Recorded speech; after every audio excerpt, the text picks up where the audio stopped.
And Cool.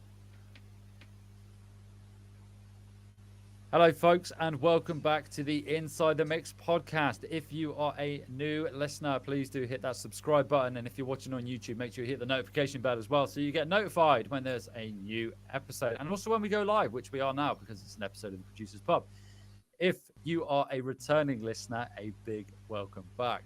So, as I mentioned then, this is an episode of the Producers Pub. It's a very popular platform. So, if you're a new audience or a new listener, basically what happens is I've got 4 producers, artists with me today, and we're going to play 30 seconds worth of music from each of them, listen to it, and then discuss it thereafter. So, if you're watching this on YouTube live, please do put something in the comments. You can get involved. There's no one there at the moment, and there might not be throughout. Who knows? So, with that in mind, let's start with our first track, and this is from Russell Nash. Russell, what have we got coming up? This is just a track that I just kind of threw together last night. It's for another project that I can't really talk about, but I was thinking about using this is actually to add it to something I've actually already released because I was considering remastering my EP called Cyber Odyssey, and then I'd always intended to write a 4th track for it, and then I reckon that this will be it because it's got the same kind of vibe as the other tracks. So it's got like a kind of sci-fi kind of vibe to it. Fantastic. Okay, so let's give this a go. Here we go. This is 30 seconds of Russell Nash.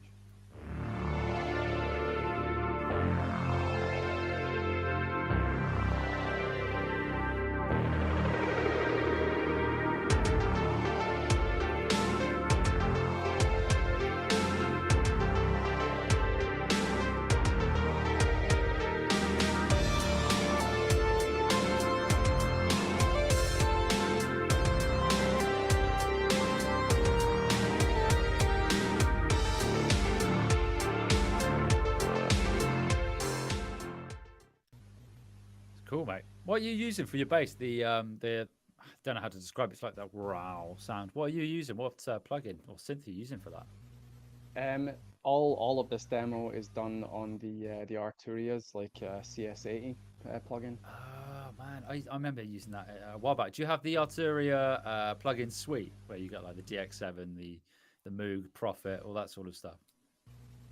Yes. Short answer. Excellent. Well, there we go. He does. I'll put an affiliate link in for that. No, Let's I like that. let's just say I acquired it. Oh, I see. I see. I just hit my microphone stand. I see. Reading between the lines. I get you. I get you, man. Um, Mm. no, I really like that. I think it sounds good. Nice. I like the bass in it. I'm always a big fan of the sort of bass sounds. Yeah, that's my best way I can put it together. I'll open it up to the floor. What do you think? What do you think, folks? Who wants to dive in first? Drums on it actually. The drums are sounding nice as well. Good sound on them. Yeah, I like that. I like the track. It's good. A little bit of padding out, maybe just a little bit more. But that's only judging on what sound we're getting here. But but it depends where it is in the track as well. Sort of. I mean, seconds, so I don't know where it's going next, but it sounds good. Sort of That them like synths that as well. that intro, like the intro up to the Right. what would be like I don't know like the first verse starting something. Yeah. Uh, Yeah. I'll can add to it as the track goes. I will add more Yeah. to Yeah. kind of Yeah. flesh it out a bit. With Yeah. regards to your drums, mate, are you programming drums or do you have like a drummer? I don't know how to describe it. You can get some soft synth drummers whereby they'll create a pattern for you, or do you program them yourself on like a MIDI keyboard or trigger them? I program like all my drums. Cool, cool.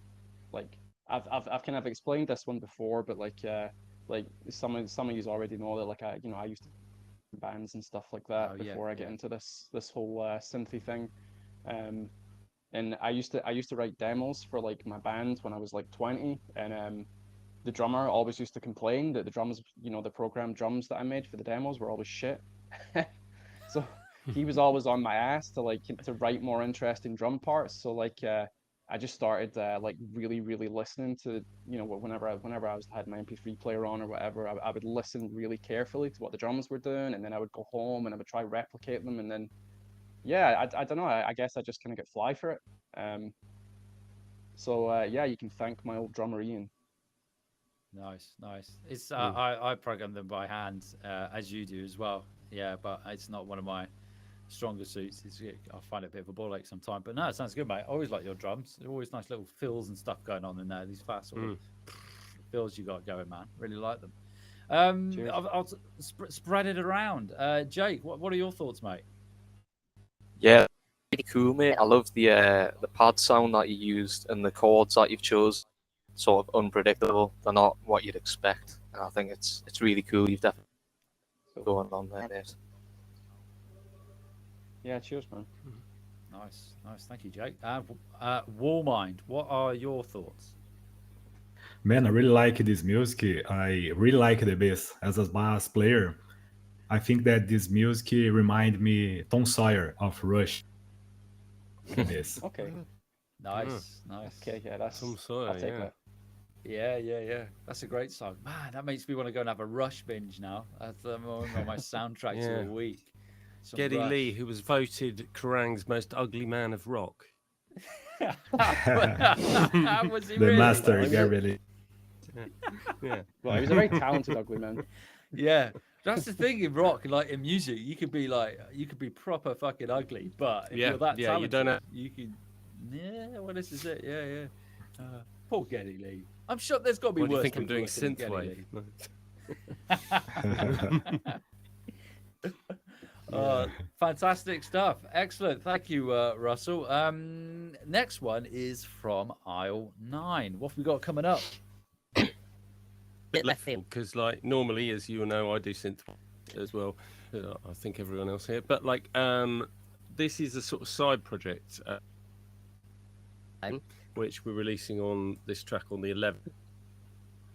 And yeah, Russell likes the Mirror Dome concert. It wasn't actually about baldness, but no, you know, it just came out that way. But like, my friend and I, he's actually bald as well, so there we go. Was a connection, but yeah, the two of us. He's a bass player, well, sort of multi-instrumentalist sort of thing, and project we get together sort of, you know, during the week. Sort of, we have one session, and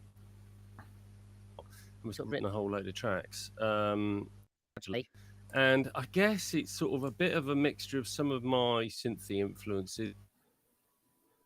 And he's quite into trip hop as well, because I mean, from here there's a big Bristol trip hop thing. So the West Country's been big with past. So I think some of that's coming through, but it's so of like more sort of slightly live things, like some guitars. But again, we tend to sample bass, and we've recorded. We've done. And then turn them into loops. This one actually, I think, was the first one we did. It hasn't got that kind of treatment. It's more of a sort of sequence. You know, again, I programmed the drums, but yeah. So yeah, you have to see what do you think. I mean, it's got a slight lo-fi. So, but yeah, it's going to be out on the 11th at Mirror Dome Music. Mirror Dome. You know what? Until you mentioned it, then I hadn't put the link between Mirror Dome and your aesthetic together. So no, I hadn't either. Russell laughed a lot, so I thought he must have picked up on something. Anyway, okay, here we go.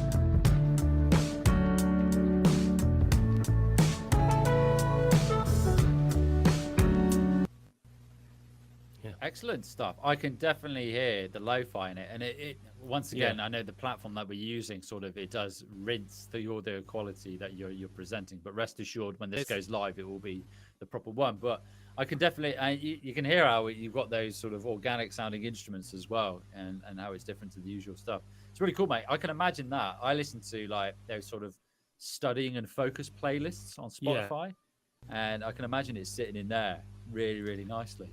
It's really cool. Yeah, man. I can hear the lo-fi element.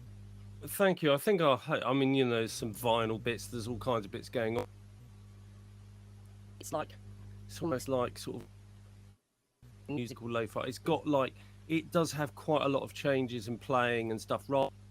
Like, oh, we've taken something and we've sort of slowed it down.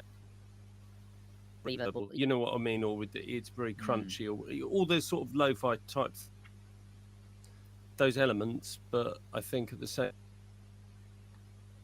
I mean, we're two people who music live and play a lot, so I guess it's got that musicality. Hopefully, it's hard to not overdo that to the point where you actually something that no one, you know, you turn into Geddy Lee. No, but like we're trying the kind of musicness, you know, not and play jazz solos, but at the same time, it's kind of trying to sort of put a bit influence into that sort of slightly lo-fi spot, I suppose. But you know, we'll see how we go. You didn't want any Django Reinhardt going on there, the three-fingered Django, yeah. Django. I had a guitar tutor once, and Fingers though.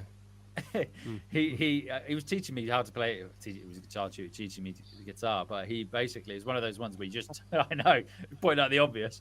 I just go to his house and he would just jam in front of me and play like gypsy jazz, and I'd be like, well, I'm not really learning anything here. You're just playing like Django Reinhardt to me for an hour. I didn't really get anywhere, so that's my redeeming memory of Django Reinhardt. Yeah. No, I think it's cool, man. I like the idea of intelligent.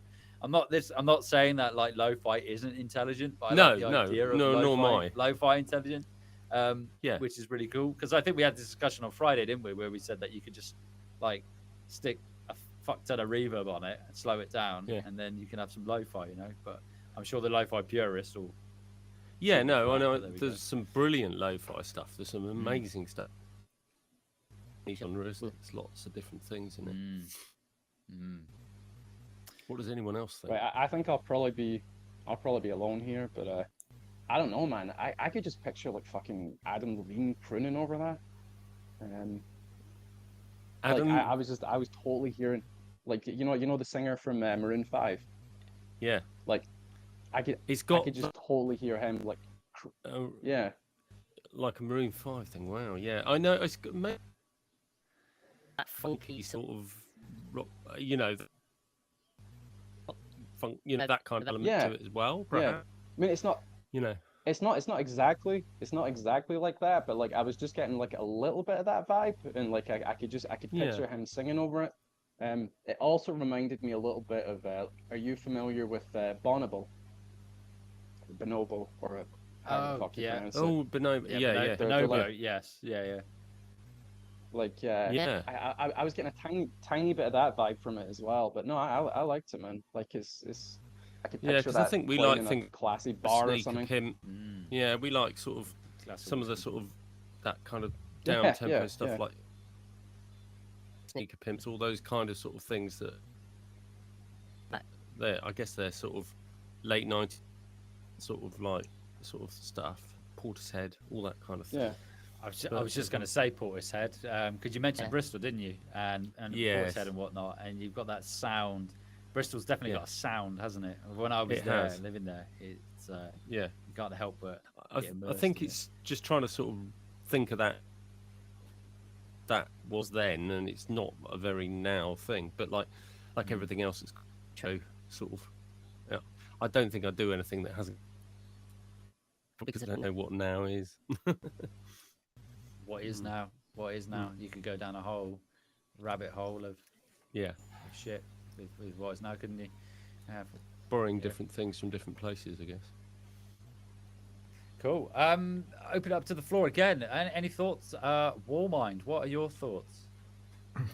Man, I really like this music. I really like, and as a bass player, I always play the sound, the bass. I think it's a jazz bass or a precision bass, right? Yeah, that's right. Yeah, it's actually a really It's a 1970s Precision. yeah, on that one with flat wounds on the Nice. my friend's bass. He doesn't let anyone else. And it's really nice. It's actually quite hard Excellent, to play, bro. but it sounds nice. Yeah, it's really nice. Yeah, I have a Stingray, but the sound is much punch, you know. Yeah, much more punch. And just really smooth. I really love this of the J's bass and its sort of precision. AD610 sort of plugin, their kind of recreation of like the famous Motown that people used to sort of the classic Motown sound was to go straight into with the bass through the channel using the kind of the saturation that that channel kind of produced on the bass, and it does give you that kind of sound on the bass, which is not wouldn't be any good if you were doing a sort of full-on funkle metal thing for that kind of that kind of vibe, that sort of mellow vibe. Fantastic. Jake, any thoughts, buddy? Yeah. So I got like a Jean-Michel Jarre Zuluk sort of feel from the chopped vocal sample, and not only in the sense of the sound, you've also got like the approach that he had with that album, I reckon, of combining organic instruments with electronics, like the sampling and stuff. I think he did. Yeah, I will not deny it. That's definitely been an influence on me at points. So yeah, well, that I don't think I'm about to stand in Dockland. No, He was amazing, because I remember it was kind of like one of those things that I saw. I think I was still, but relatively young when he was busy doing some of his performing sort of things. Stuff. It was kind of like he was sort of turning up all the time, Oxygen and all that sort of stuff quite a lot. Yeah, it's just pretty classic, really. You don't, when someone's breaking sort of, at the time. I think it's only years later you go like, was making music that sounded like that at the time. It's quite sort of fresh. And now loads of dance music and loads of other stuff has taken it all on. So yeah, it's good. Cool. Does that mean you're not going to have lasers at the gig in October, Tim? No, there'll be lasers. Yeah. Coming out my eyes. Yeah. I don't know. The struggles, but yeah.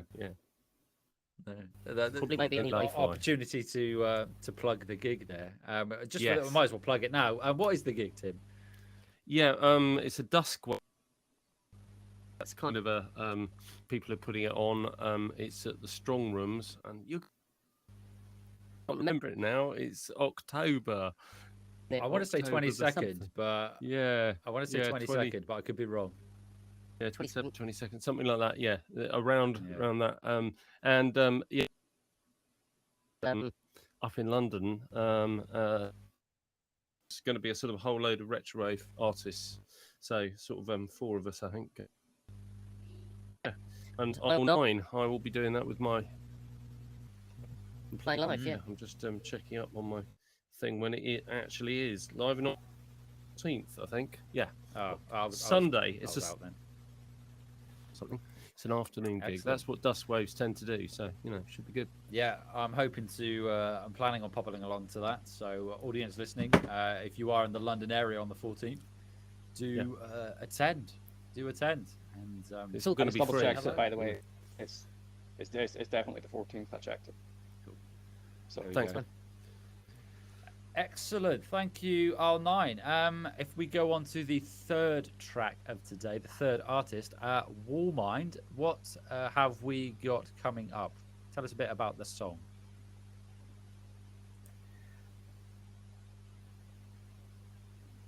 Yeah, that's yourself, Wallmind. What if you could describe the song? Man, Walls of Time is a song released in 2023.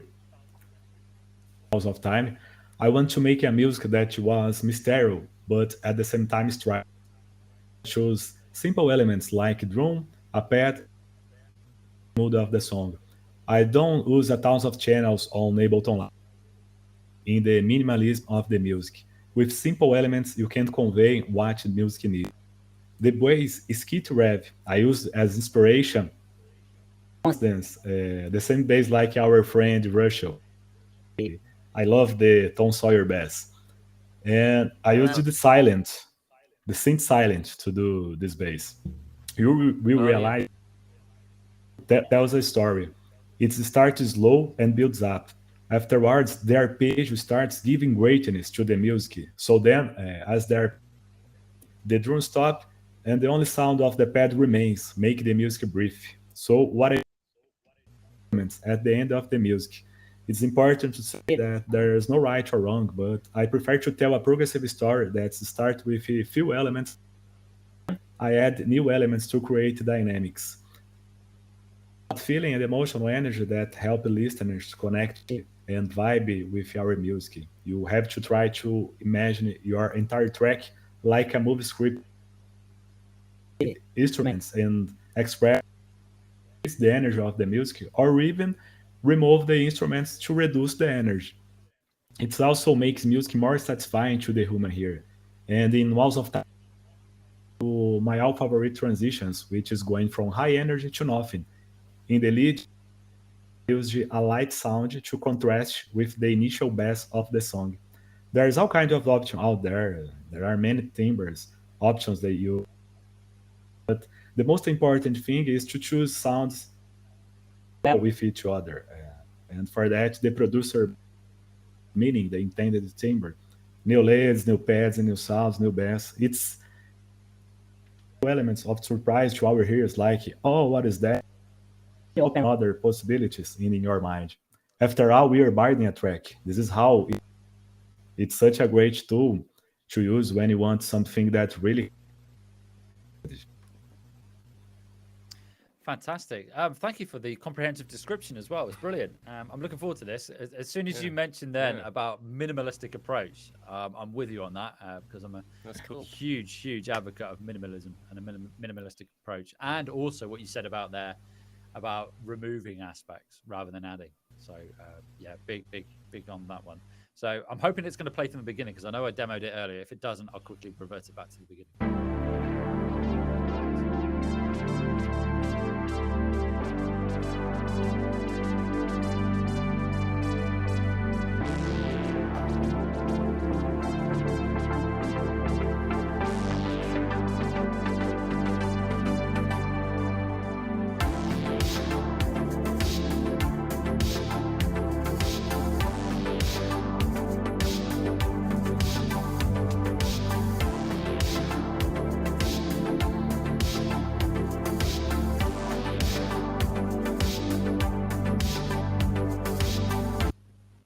Excellent. I really do want to play the whole song, but in the interest of fairness, I'm going to stop it at 34 seconds.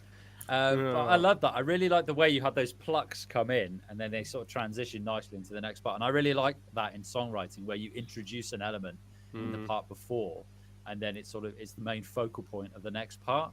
And I can hear it once again. I can see why you like Russell's track because you've got that growling, that girthy growl bass sound in there as well. I really like the plucks that you've got going on there. And you've mentioned you use Sylenth. Is that right? You use Sylenth?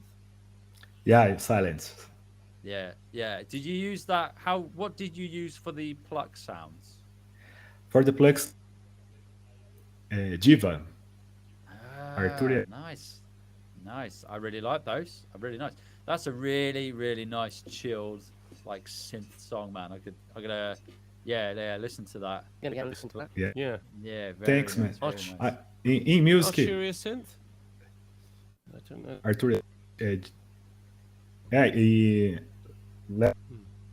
I use Diva too, and in arpeggio I use 64.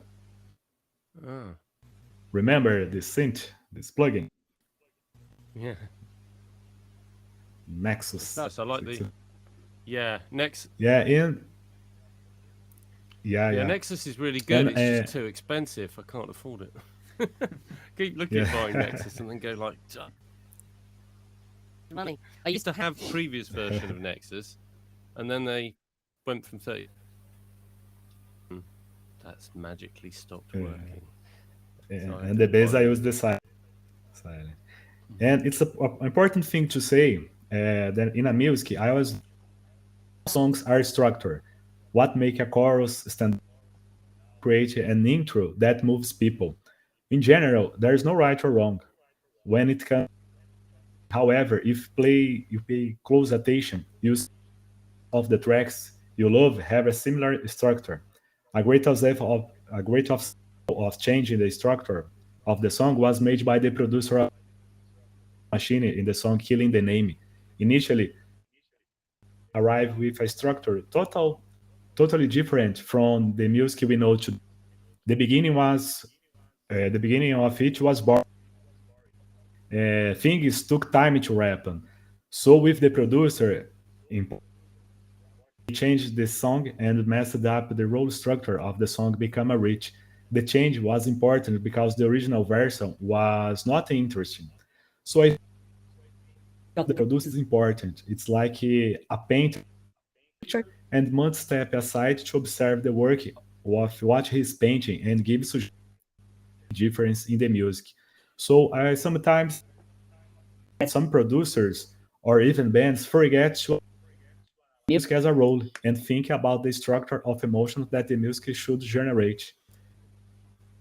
We had the great architects of music like in the song Shout that has 6 minutes and the record company wanted to drop the song didn't allow and the song becomes a hit. Even so, the label insisted on a smaller version and they made a radio song Shout and has 4 and ends with a guitar solo. This is out to show how important the structure of a song is. Right. Fantastic. Once again, my friend, I applaud your prep and your answers. They're fantastic. Thank you very much. And I appreciate as well not being your first language. So it's fantastic. Thank you very much. Thank you. Yeah, folks, I wish I knew. Are you joining us from Brazil? Is that right? Yeah, Brazil. Yeah, my girlfriend's got Portuguese heritage, so you'd like to think I know some Portuguese, but I don't. I'm trying to think of any. All I can think of is bacalhau, and I think that means salted cod. But that's about as far as. Not particularly. That's So nice. yeah. Why do you know that? It's because I went to I had a trip to Spain, and then I briefly jumped over the border to Portugal, and there was this huge stand selling salted cod, and it just stuck in my head ever since. I don't I don't know if it's the same in Brazil, but You're a West. I want to say It's like fish on your mind. yeah. I want to say bon dia. Is that Portuguese? Bon dia? It Yes. Bom yeah, dia. there we go. Yeah, I got I something. played in there. Like for a what? while, and Wait, a really good friend of mine was in another band, and he decked for us a couple of times. We were a function. extraordinary drummer. Really, really good, but he was like American, I think, but like he's like absolutely stunning sort of metal drummer was his main thing, but he sort of mixed it up. Latin sensibility, which I guess he from Portugal, but like just like it was like I've never really heard a metal drummer who sort of had that, and the mixture of the two of those Quite a few recordings I did for other friends and people getting in as a session drummer. The only thing is he could never play the twice. Literally, you never ever get the same take. You play a song and think, oh, that's great, we'll do it like that next week, and never. But it was just like, very random his playing, but like brilliance as well. So yeah, that Latin vibe is still, but like quite an interesting one. They were called Makes me Alternate. think of There you go. the metal band from Brazil, Sepultura. Yeah. Being a metalhead myself, I And there's a great live video of theirs from the 90s where they get all these sort of vintage and cultural Brazilian instrumentation in, and it's absolutely amazing. They build up this whole pastiche of this track using all these vintage instruments, and it's absolutely incredible. And I think there might be some capoeira in there somewhere, which is a Brazilian martial art. I did that for a while. I wasn't very good capoeira, but anyway, Cod at people. yeah. It's a running joke now that's the only Brazilian, the only Portuguese that I know with my girlfriend. It's bacalhau, and I don't even Brazil eat fish. has a lot of Brazil has a lot of great musicians, like the drummer, like Casagrande. He's a great drummer. Yeah, Drummer. fantastic. In the 90s, they were awesome. They're still good now, but yeah, some of the stuff they In England, you're a good drummer. That's it, really. I mean, you don't. and not fall off your stool. Yeah. I mean, you know, look at the bloody Beatles. Have you ever been in a Sepultura show? Everyone goes on about ring. For Fuck's sake. I've never been. I'm trying to think if I have. I might have seen them at a festival, but I might have been half cut / pissed, so I don't remember. I want to say yes, but it wouldn't have been the 90s Sepultura. It would have been like the later incarnation with when the who are the guys? It's Igor. The Cavalera brothers were no longer in the band, which is a shame. Like I think that the new drummer of Sepultura, a great punch in it. and man, it's a great drummer. You have to see them. It's different. Yeah, I'll look it up. I'll look it up. I'll get my week is now going to be Sepultura / Rush. Right, combination. Well, Neil Peart's not. Is he? You know. Well, exactly. Yeah. It's not bad drummers there. Any other thoughts on Does Walls overcomplicate of it, Time? I really liked it. I liked how the kind of the mood of the song was. It was almost uplifting and kind of melancholy at the same time. You know, it's like that. It's that strange kind of vibe where it kind of makes you feel a little bit sad, but a little bit kind of like uplifting at the same time. So like I really like that. I really like when songs do that. I thought the arrangement was really good. Like all the different parts worked like really well together. I mean, I'm struggling to think of anything to criticize, to be honest. I thought it all sounded really good. I would kind of need to hear the rest of it to kind of hear like the all the parts like in the context of the full song. But no, I thought it was great. I really liked it.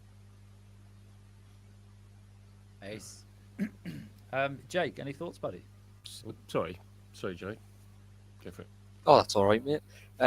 I thought it had, like in terms of the sound, it had like a beautiful roundness to it, where you have pad in the background, and then those plucky synths juxtaposing, and like I just thought it sounded really nice, mate. It was really good production.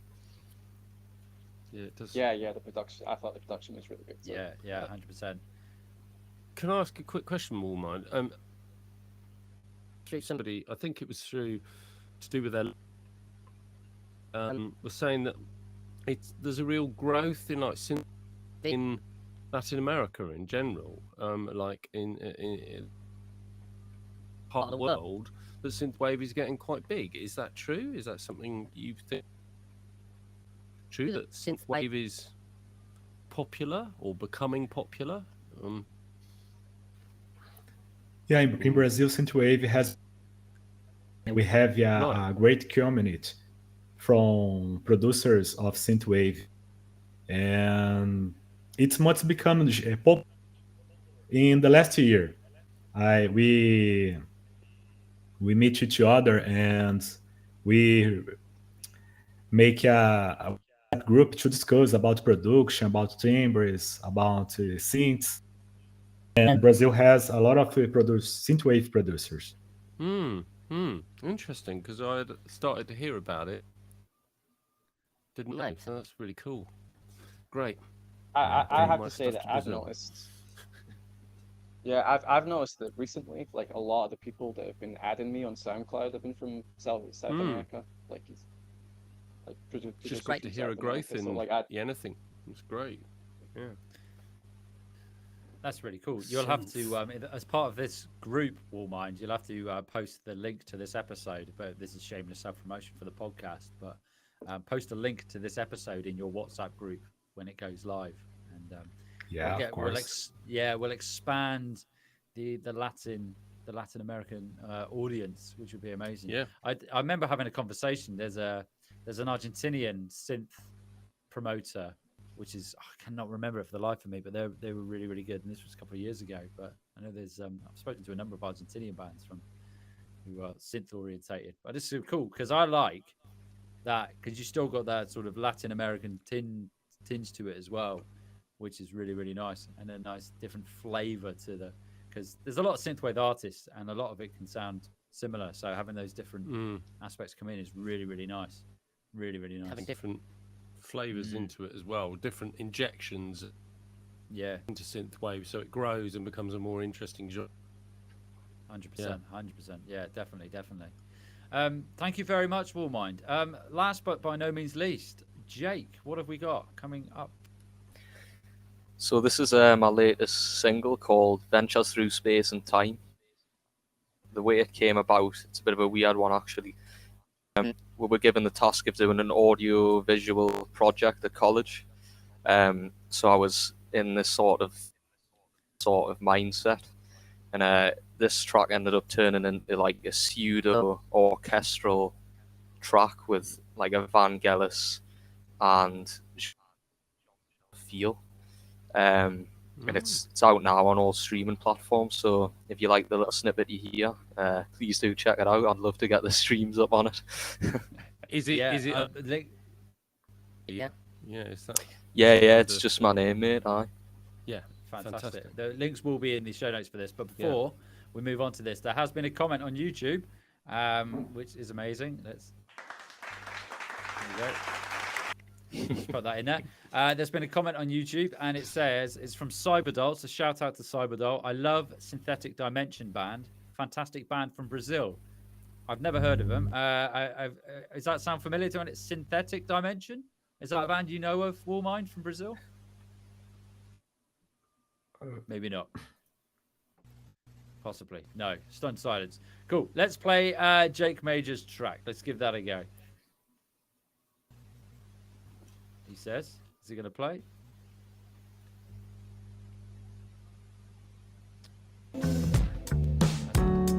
That's Tim.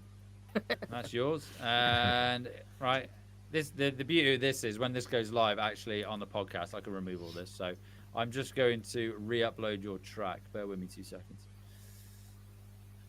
So don't worry, this will be seamless when it's on the actual. He says, no, I can't wait for it to upload. You've been studying. Jake, you've been doing like music tech. What you've been doing, sort of media or something, or you say writing for a college. Yeah, mate. There's a course at it's Newcastle College, and it's DJ and electronic. Oh, so it's just perfect. Yeah. I was thinking about what I was do after leaving school. I was having a look through the courses on there, and I saw that, and I was like, right, that's the one. And then yeah, fantastic. Yeah, I'm doing that now.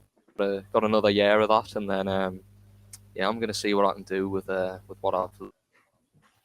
Yeah.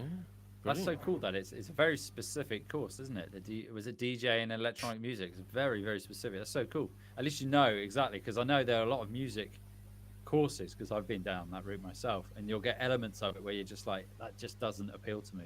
So it's quite cool. Yeah. It's very focused in on that. Right, it's uploaded, so I'm hopefully it's going to work.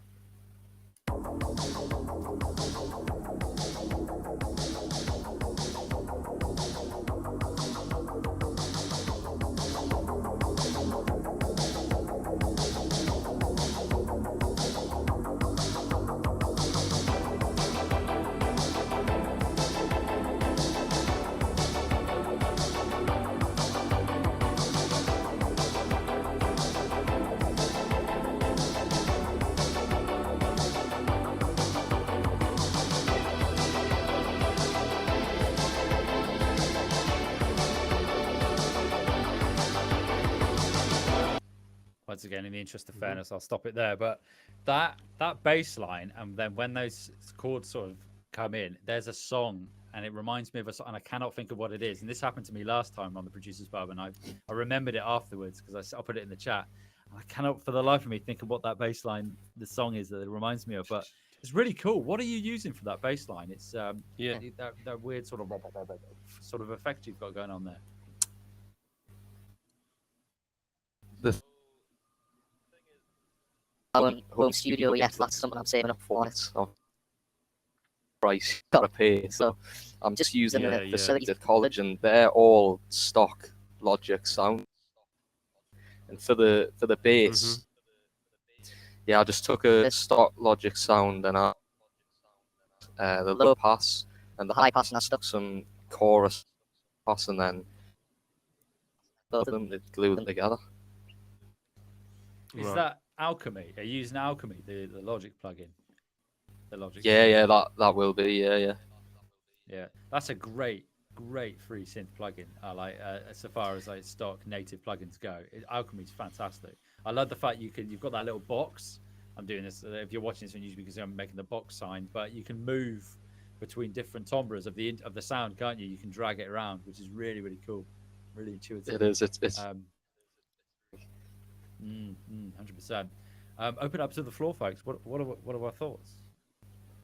I liked it, yeah. Like, I agree with the bass. That was the first thing that kind of stood out to me. I thought it was like, it's like a really nice sound that you kind of put together for the bass. I mean, like, I was kind of sad when I had to click stop. So, like, you know, that's a good sign. Yeah, that's always a good sign. I kind of wanted to hear where it was going to go. But no, it's I'm like probably going to go and listen to it afterwards because I want to hear what happens. I think one thing Thank I'd you very much. thought, Jake, sounds, and I like that. I felt like I had a good vibe, but I think sometimes it's like looking at the inversions of the chords, or or sort of extending the chord.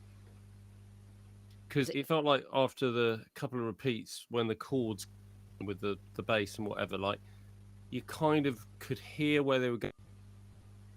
You kind of wanted them to sort of extend or go a bit further, maybe, and just like sometimes it could just add another dimension by like just sort of rising the. I could hear the chord kind of going a bit further up the octave. Yeah.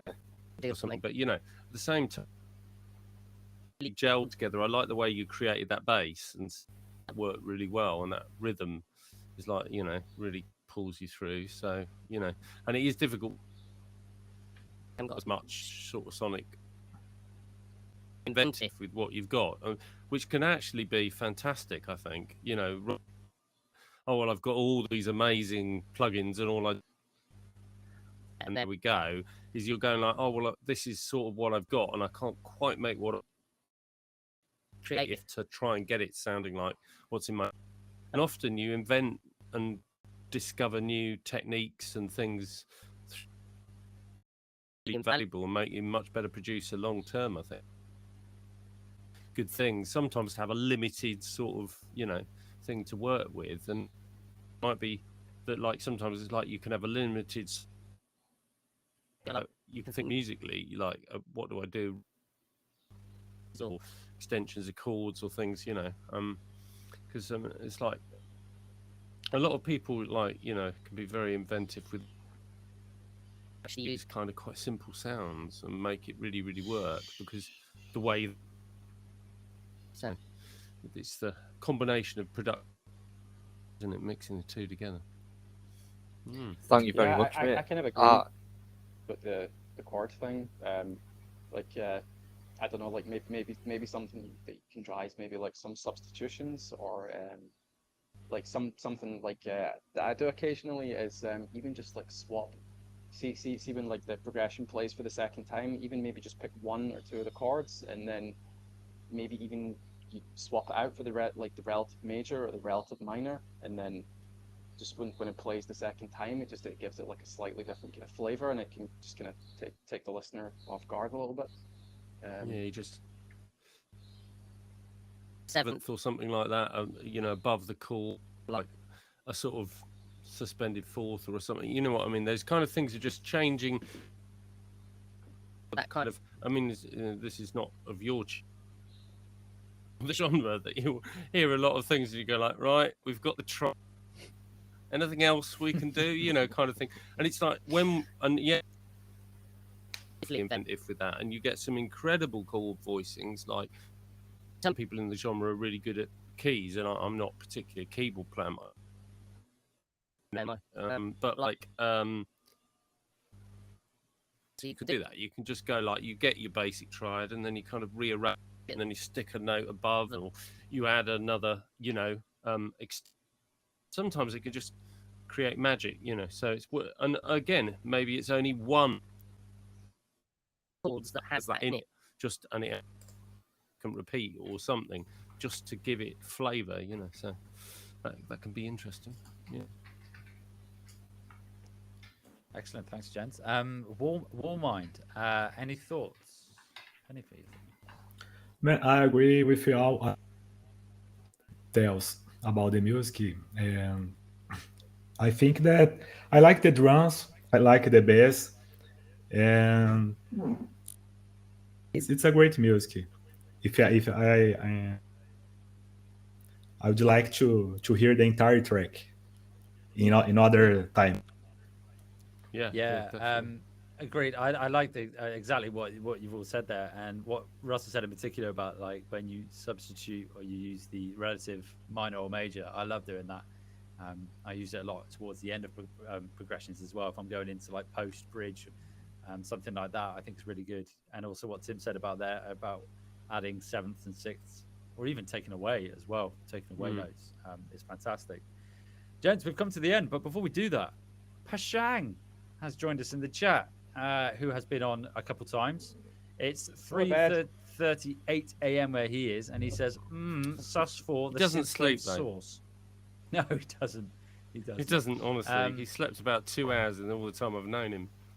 It's nuts. Cyberdoll says, if one day you're going to look at the songs of the band Synthetic Dimension, I'm sure you'll like it. They have official channel on YouTube. So underrated band. Cool. So a big shout out to Cyberdoll and Pashang for jumping in the YouTube chat there. Amazing stuff. Folks, what we'll do is now, as usual, if you've got any key dates coming up or anything like that, where the audience can find you as well, and I'll put that link in the episode notes. So I'll go around. So Jake, where can our audience find you, and do you have any key dates coming up? So over the summer, I'm taking a little break from gigs and stuff like that. But if you just would like to hear about the next gig announcement, you can follow us on Instagram at JakeMajor1, or you can get Facebook. That's just under my name. And as I said, I do have that new single out, Ventures Through Space and Time. So if you want to check that out on Spotify or any of the other platforms, it's just under my name as well. Fantastic. Thanks, Jake. Thank you very much. Warmind, where can our audience find you online? In Instagram, only Mind Music, Spotify, Deezer, Bandcamp. Important that the people can support us. Yes. Yep. YouTube too. Fantastic. I'll put those links in. R9. Yeah, you can find me at about everywhere apart from Twitter, where I'm also at R9 Synthwave. But TikTok, YouTube, Facebook, somewhere. Eating bad food with Marc in Exeter. Yeah. Oh. And you can find Mirrordome, which was a track I played for my side project, at Mirrordome, all platforms and all social media. And that's coming out on the 11th of August, that track. So it would be fantastic if you can go and listen to the track, because we debut single for us called Crystals. Also, you can hear me. I will be playing live on the 14th of October, Saturday in the afternoon at the Strong Rooms. But like I'd have some releases before then, and you just find me online and say hello. Lovely. And finally, Russell Nash. Yeah, I'm on all the platforms that everyone's mentioned, but like, just keep it nice and neat. Just you can get them on my link tree, so just linktr.ee/Russell Nash Music. Cool. And Thanks, it's buddy. Russell with 2 L's. Lovely. Once again, audience listening, all those links will be in the show notes as well. So please do go and support the artists. Do follow them on their relative platforms and whatnot, because it's amazing stuff. And do go check that out, gents. It's been a pleasure as always. This for the audience listening as well. This is going to be the last one until I think the next one's going to be coming out in October. Because although there will be weekly episodes of the podcast, I'm taking a bit of a break over August. I'm going off on some jollies, so there'll be a bit of a break with the producers part, but it will be coming back with a vengeance in October because I think it's already fully booked. I think November might be as well. So once again, gents, big thanks and enjoy the